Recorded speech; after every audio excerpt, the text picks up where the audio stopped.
Amen. Y darn o'r Beibl, dwi am ofyn i'r merched ddarllen y darn yma. Oherwydd, da ni'n gwybod beth ddigwyddodd ar Sul y Pasg. Y tystion cyntaf i atgyfodiad Iesu Grist oedd merched. Dyma Iesu'n dweud wrth y merched, dweud wrth Mair, ewch at y disgyblion a dywedwch y mod i wedi codi o farw yn fyw. A dwi'n credu bod honno'n neges bwysig i ni, a neges mae'r Eglwys Gristnogol mewn rhai traddodiadau wedi fethu. Bod Duw trwy'r Iesu yn rhoi blaenoriaeth a chyfrifoldeb arbennig i ferched. Mewn diwylliant oedd yn batriarchaidd, mewn diwylliant lle oedd merched yn eilradd ac yn eiddo i ddynion. Fod Iesu yn gwaredwr wedi dweud, ynglyn â'r neges bwysica, berched, dwi eisiau i chi fynd a dweud wrth y dynion ac wrth y disgyblion, dwi wedi atgyfodi. Felly gai ofyn i'r merched ddarllen yn gynnar iawn ymlaen a gawn ni fel dynion wrando a gwerthfawrogi fod y merched yn cyhoeddi yr atgyfodiad.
Diolch i chi am yr hanes yn mynd ymlaen fod yr Iesu'n dweud wrth Mair dos yn ôl i ddweud wrth y disgyblion eraill bod yr arglwydd Iesu wedi atgyfodi.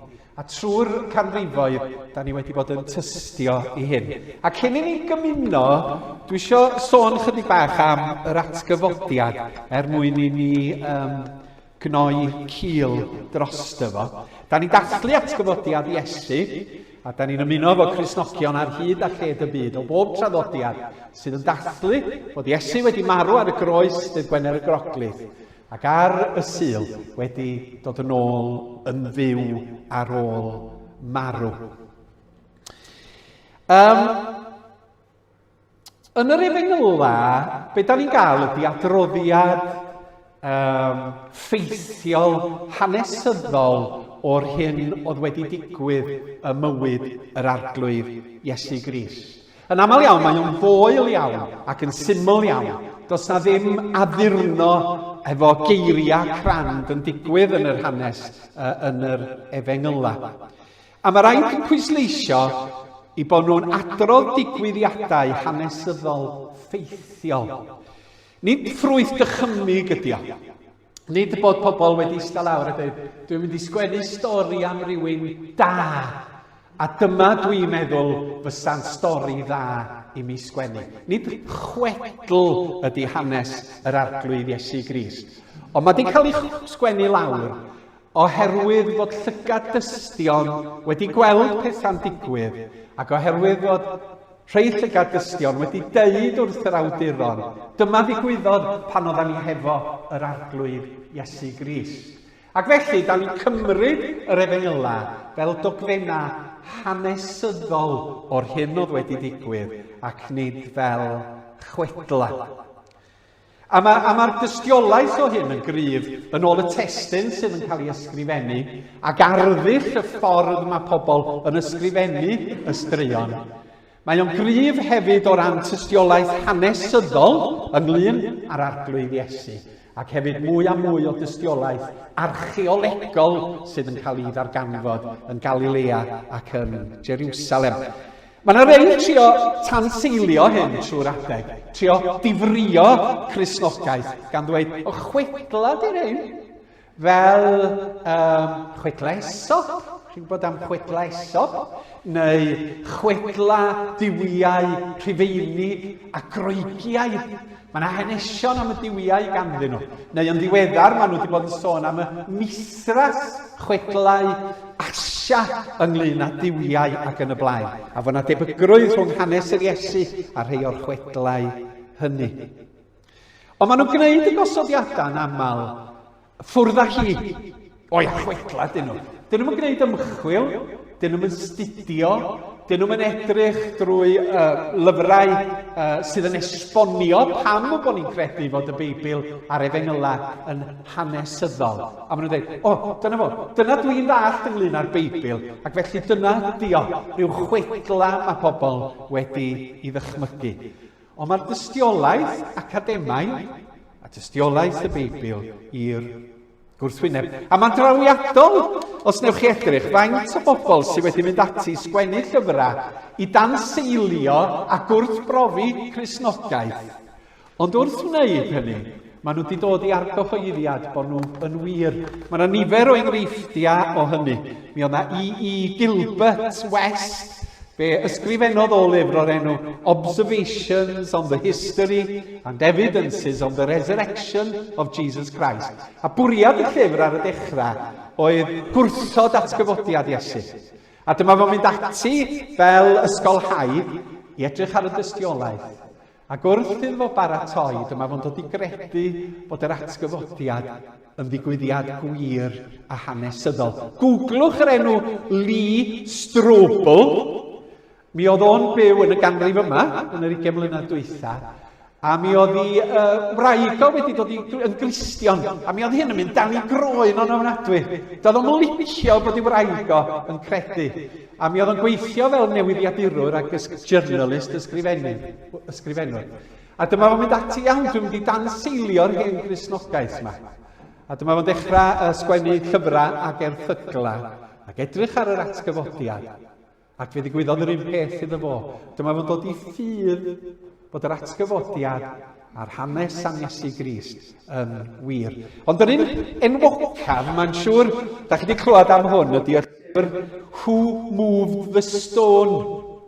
Gyhoeddwyd yn 1920 gan Frank Morrison. Oedd yntau wedi mynd ati wrth brofi'r atgyfodiad. Lol chwedla rwt ydi sôn am ddyn yn marw yn dod yn ôl yn fyw. Ond fe gafodd o droedigaeth a dod i ffydd a chredu ac argraffu y llyfr Who Moved the Stone. Googlwch o i weld os ni'n deud y gwir y bore yma. Rwan, mae'r Efengyla yn hanesyddol ac yn ffeithiol. Matthew, Mark, Luke, Ioan. Yna, yn y llythyrau sydd yn dilyn a llyfr yr actau ac yn y blaen, da ni'n cael mwy o esboniad o be ddigwyddodd yn yr arglwydd Iesu Grist. Mae Paul a Pedr yn esbonio yr atgyfodiad. Y benod enwocaf yn y Testament Newydd am yr atgyfodiad ydy... gan i fynd ymlaen. Hwna, ia, rhywun o flaen hwna. Dyma ni. Paul yn trafod yr atgyfodiad. Mi o'na bobl yn fuan iawn yn yr eglwys fore yn dweud, na, nath o'n atgyfodi. Di hynny ddim yn wir. A mi oedd Paul yn 1 Corinthiaid, y llythyr at yr eglwys o'n cyfarfod yng Nghorint yn dweud, wel, Os da chi'n credu hynny, os na wnaeth y Meseia godi, dydy'r newyddion da sy'n cael ei gyhoeddi yn ddim byd o'n geiriau gwag. Mae be da chi'n ei gredu yn gwbl ddiystyr. Mor bwysig ydy'r atgyfodiad.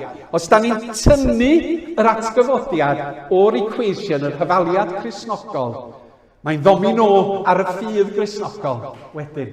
Ac meddwl bod adnod 17 ac 18, os na chododd y Meseia, mae beth da chi'n ei gredu'n wastraff amser, da chi'n dal yn gaeth i'ch pechoda. Ac os felly, mae'r Cristnogion hynny sydd wedi marw yn gwbl golledig hefyd. Os nad oes na atgyfodiad, does na ddim newyddion da Cristnogol. Os na chyfododd Iesu, does dim llawenydd gwirioneddol. Oherwydd mae'r atgyfodiad yn un o'r ffeithiau hanesyddol hynny sydd yn dal y cwbl at ei gilydd.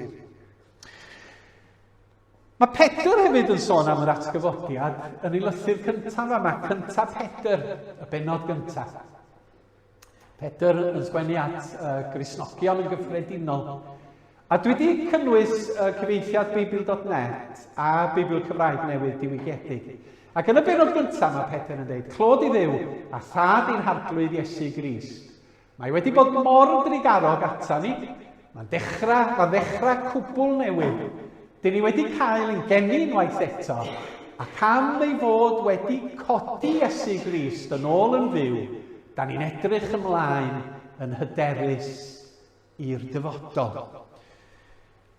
Beibl Cymraeg Newydd, bendigedig fyddo Duw a thad i'n harglwydd Iesu Grist, o'i fawr drigafer, fe barodd ef ein geni ni o'r newydd i obaith bywiol, trwy atgyfodiad Iesu Grist oddi wrth y meirw. Rwan ta, wrth sôn am yr atgyfodiad, mae o'n dweud bod ganddo ni obaith bywiol. Mae'r ffaith bod Iesu Grist wedi atgyfodi o'n golygu bod ni yn bobl sydd yn llawn gobaith. A maen nhw'n deud i mi bod y gair groeg sydd yn cael ei gyfieithu i obaith, elpis, yn gryfach na'r gair gobaith da ni'n ddefnyddio. Pan da ni'n defnyddio'r gair gobaith, weithiau mae yna elfennau o ansicrwydd yno fo. Ydych chi'n gobeithio fod Scarlett yn mynd i ennill cwpan her Ewrop? Wel, dwi'n gobeithio. Mae yna elfen o ansicrwydd yn gobeithio ni yn does? Neu, ydych chi'n meddwl fod tîm pêl-droed Cymru yn mynd i ennill cwpan y byd?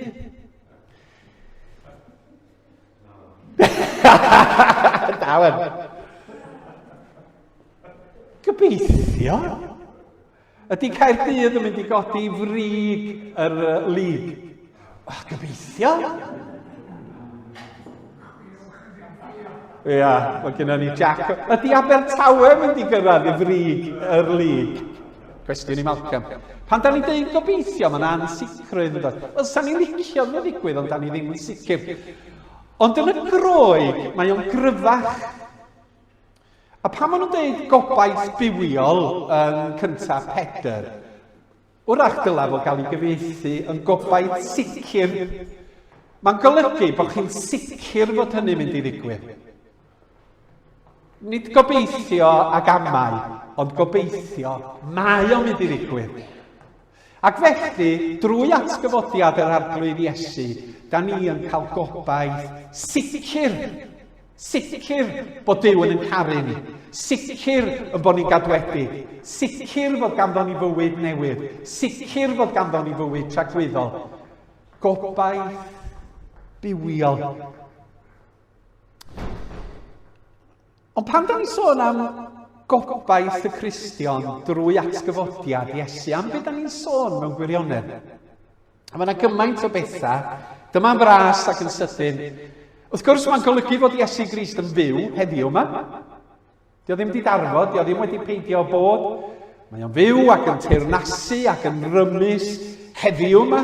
Mae'n teyrnasu mewn ysblander, a does na ddim grym na sefyllfa all newid hynny. Mae'n golygu fod y gwaith nath o gyflawni yn ystod I fywyd a thrwy'r groes yn gywir ac yn berffaith, neu fysa fo ddim yn atgyfodi. Mi fysa pechod I cael y gorau'r arglwydd Iesu, a fysa fo'n farw gelain bore yma. Mae'n golygu fod Iesu wedi ennill y dydd a'i fod o wedi croncro. Mae'n golygu fod o gyda ni drwy'r ysbryd glân. Pan da ni'n addoli, pan da ni'n byw yn bywyd, mae Iesu'r Iesu byw gyda ni. Drwy'r bywyd anodd a'r dyddiau tywyll, mae'r Iesu gyda ni. Drwy lawenydd, mae'r Iesu gyda ni. Mae o'n fyw. Ac fi olyga hefyd fod ganddo ni fywyd tragwyddol. Yn fama, na ni aros ar y sgleid o flaen hynna. Dyma ni. Yn fama, mae'n sôn am yr etifeddiaeth sydd ganddo ni. Mae gan fi etifeddiaeth i'w rhannu gyda'i blant.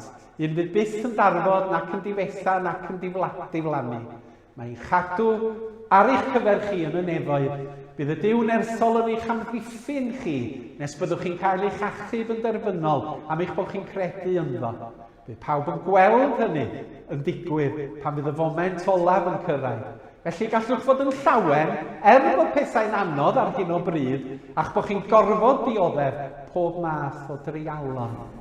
A'r geiriau y bu cen ydy, I etifeddiaeth na ellir na'i difrodi, na'i difwyno, na'i difa. Da chi'n etifeddion drwy Iesu Grist. Da chi'n etifeddion teyrnas Dduw. Da chi'n etifeddion rhywbeth. Bydd ddim yn siomi nac yn darfod, nac yn pydru, nac yn peidio o bod. Etifeddiaeth, na ellir ei difrodi, na'i difwyno, na'i difa. A mae'r hyn a obeithiwn ynddo yn y dyfodol yn effeithio ar yr hyn da ni'n wneud rwan. A mae hyn yn wir am bawb. Mae pawb ohona ni hefo gobeithion i'r dyfodol. A mae beth ydy'n gobaith ni yn golygu ac yn effeithio ar yn blaenoriaethau ni heddiw yn y presennol, yn ffordd ni o fyw yn y presennol.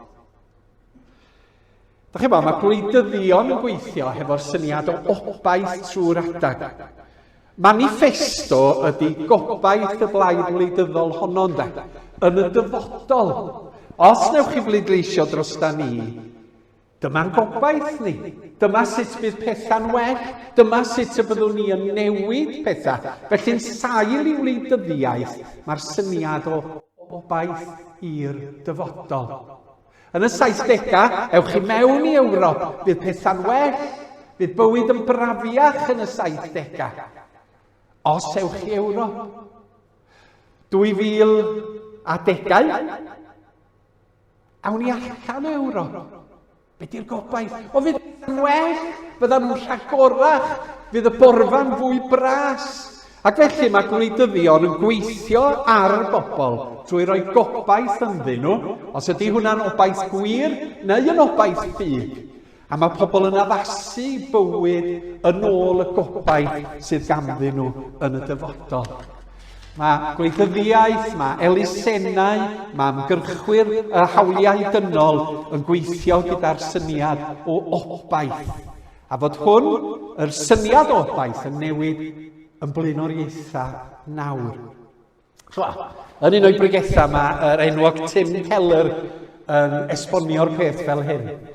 2 weithiwr yn gwneud yr un job. Maen nhw'n cael contract am flwyddyn.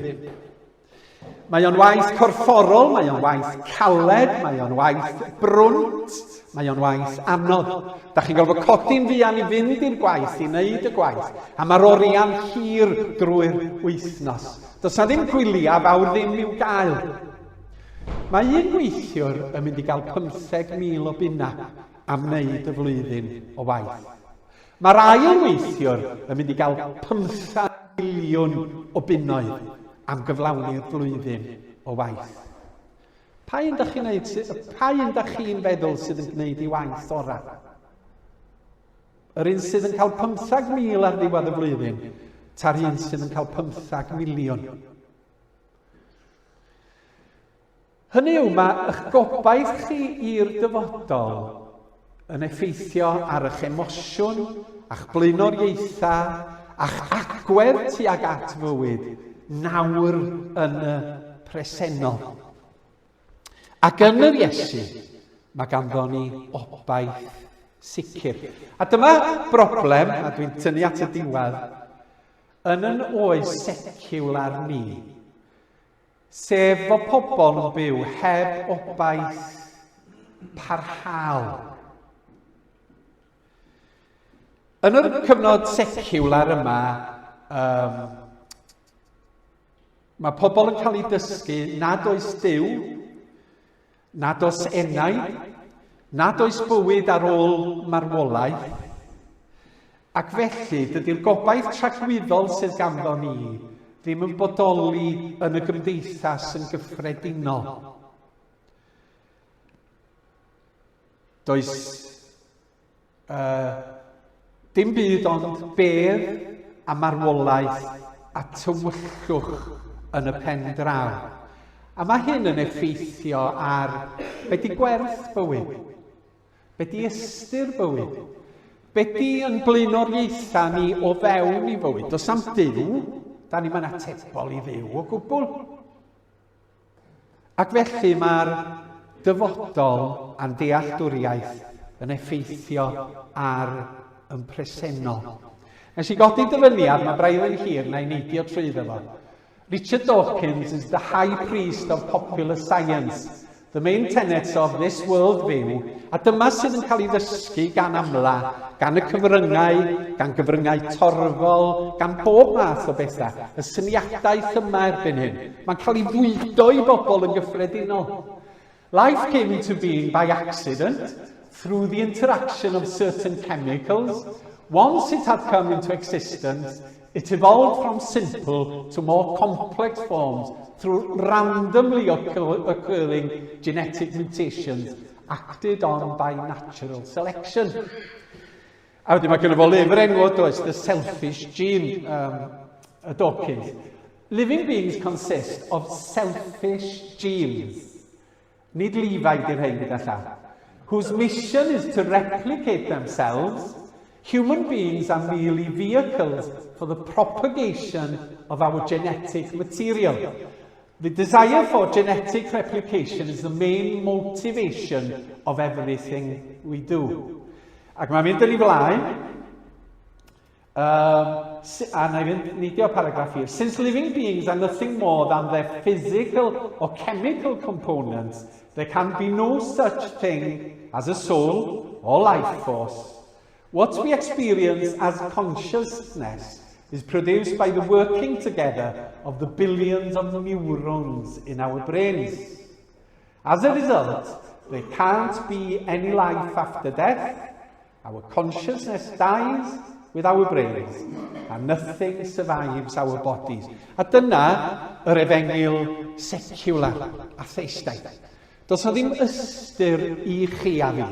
Does na ddim gwerth sylfaenol i chi a fi, oherwydd damwain gemegol yda ni, ymhen draw rhyw fydysawd bach dinod, a does na ddim byd mwy na'r hyn da chi'n brofi yr eiliad yma. Heb obaith ac heb Dduw yn y byd. Ond mae'r gobaith Cristnogol yn rhoi cyd-destun cwbl wahanol i ni. A does na ddim byd yn gallu dinistrio gobaith Cristnogol, dim dioddefaint, dim amgylchiadau, dim marwolaeth. Rhyw ddydd, mi fyddwn ni am rhesenoldeb personol Duw, Duw cariad, Duw maddeuant, Duw trigaredd a chyfiawnder. A mae hynny'n ysgogi ni sut i fyw heddiw yma. I garu Duw, i garu gyfiawnder, i garu ei gariad, i garu ei maddeuant, i garu newyddion da, i garu yn gilydd, i garu yn cyd-dyn, i rannu gariad, i rannu deyrnas, i rannu gyfiawnder. Pam? Oherwydd i fod o'n fendigedig, a ryw ddydd mi fyddai'n sefyll ger bron y creuwr. A dwi'n gwneud hyn gogoniant iddo fo. Mae'r gobaith Cristnogol yn bwysig, a mae'r atgyfodiad yn hanfodol i ni yn hyn, ac yn rhoi gobaith di-derfyn ar ein gorwel. Ac felly, carion ymlaen i addoli'r arglwydd byw, i dystio i'w gariad, ac i ddod a'i deyrnas i'r byd anghennus. Er mwyn i enw. Amen.